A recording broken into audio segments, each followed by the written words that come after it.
Hello friends, हमारे इस YouTube channel में आपका स्वागत है। आज हम लोग बात करेंगे कि किस तरीके से विपक्षी दल को भाजपा से सीखना चाहिए। इसलिए मैं कह रहा हूं क्योंकि जब आप इसके बारे में पढ़ेंगे तब आपको मालूम चल जाएगा। यह कहना भ्रामक ही होगा कि अब के बाद 22 जनवरी को हमारे राष्ट्रीय कैलेंडर की सबसे महत्वपूर्ण तारीखों में से एक नहीं गिना जाएगा, बल्कि दुनिया के सबसे प्राचीन धर्म के लिए एक नए और बड़े उत्सव का आविष्कार नरेंद्र मोदी की वाकई एक उपलब्धि होगी। लेकिन इसके साथ कुछ राजनीतिक सवालों पर विचार करना भी लाजमी है। क्या 22 जनवरी हमारे संवैधानिक धर्मनिरपेक्षता के लिए अंतिम मोड़ बनकर रह जाएगी? मोदी शाह की भाजपा ने अयोध्या की शिला पर जो वैचारिक ऐलान दर्ज किया है, क्या उसका जवाब संभव है? क्या मोदी को चुनौती देने वालों का कोई भविष्य है?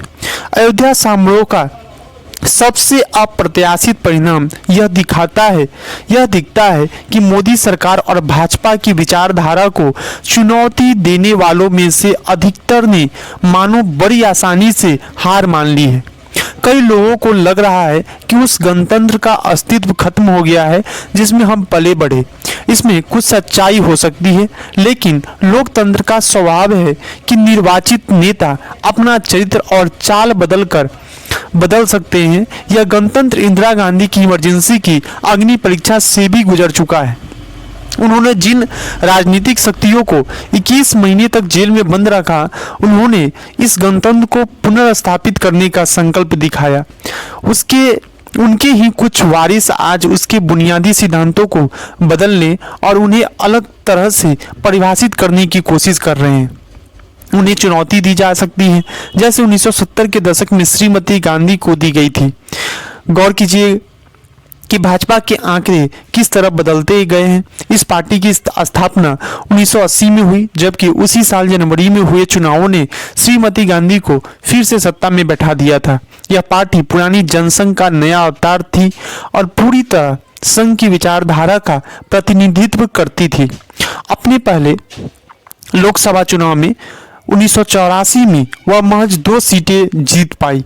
उसके बाद 1989 में उसकी सीटें बढ़कर 85, 1991 में 120, 1996 में 161, 1998 और 1999 में 182 हो गई। इनमें से अंतिम 2 नतीजों ने उसे अटल बिहारी वाजपेयी के नेतृत्व में 6 साल के लिए सत्ता में बैठाया। इस पूरे दौर में सबसे उल्लेखनीय बात यह रही कि उसने अपने मूल विचारधारा को लेकर लचीलेपन का किस तरह परिचय दिया। इस नई पार्टी के संस्थापकों में सत्ता और विचारधारा के बीच संतुलन साधने का कौशल था। कितने धैर्य और संकल्प की जरूरत है, यह आप भाजपा से सीख सकते हैं।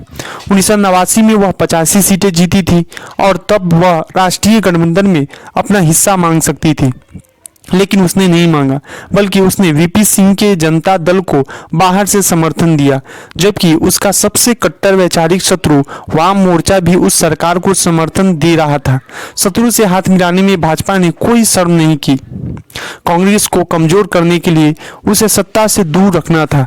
दूसरे, यह रणनीति थी कि अस्थिर तीसरा मोर्चा जनता को एहसास कराएगा सत्ता राष्ट्रीय पार्टी के हाथ में ही होनी चाहिए और जरूरी नहीं कि वह पार्टी कांग्रेस ही हो। अब विकल्प प्रस्तुत है। तीसरे, उसे मंदिर की मुहिम के लिए समय चाहिए था। 2004 में भाजपा एक दशक के लिए सत्ता से बाहर हो गई, लेकिन उसकी सीटों का आंकड़ा सैकड़ों के अंक से नीचे नहीं गया। सत्ता के 6 वर्षों और प्रभावी शासन ने उसका आधार बना दिया था। सत्ता से वनवास खत्म होने तक उसने नई प्रतिभाओं और नरेंद्र मोदी के रूप में नए नेतृत्व का निर्माण कर लिया था। मोदी का किस तरह उत्कर्ष हुआ और वे किस तरह इंदिरा गांधी के बाबर माने जाने वाले राजनीतिक पुरोधा बन गए। 1990 के दशक में वे गुजरात में संघ के एक गुमनाम से प्रचारक थे। वे अपनी वरिष्ठता, पारिवारिक विरासत या आला कमान के किसी आदेश के बूते शिखर तक नहीं पहुंचे। उन्होंने भाजपा के अंदर संघर्ष किया, जिसे भारतीय राजनीति में अमेरिकी राजनीति की प्राइमरी वाली प्रक्रिया के समान माना जा सकता है। मोदी ने पार्टी के कई वरिष्ठ नेताओं, पूर्व तथा वर्तमान पार्टी अध्यक्षों और दूसरे राष्ट्रीय दिग्गजों को पीछे छोड़ दिया। पार्टी ने उसके कार्यकर्ताओं ने 2004 और 2009 में पराजित हुए नेताओं को खारिज कर दिया। अब जरा ये देखिए कि 2014 के बाद से भाजपा के प्रतिद्वंदियों ने क्या किया। संवैधानिक लोकतंत्र में क्रांतियां रातों रात नहीं हो जाती, पीढ़ियां गुजर जाती है।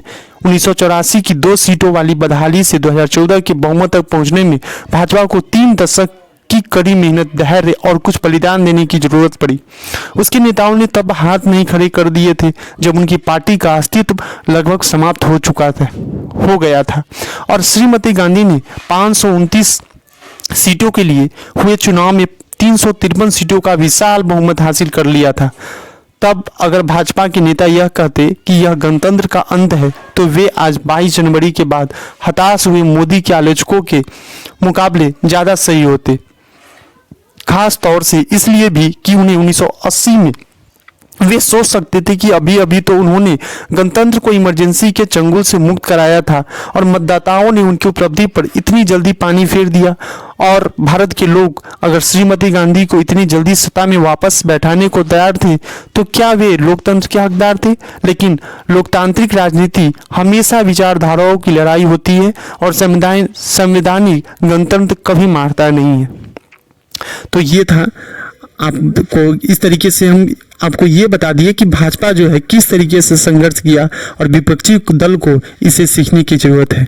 कैसा लगा आप हमें जरूर बताइएगा। अच्छा लगा तो लाइक कर दीजिएगा, सब्सक्राइब कर दीजिएगा।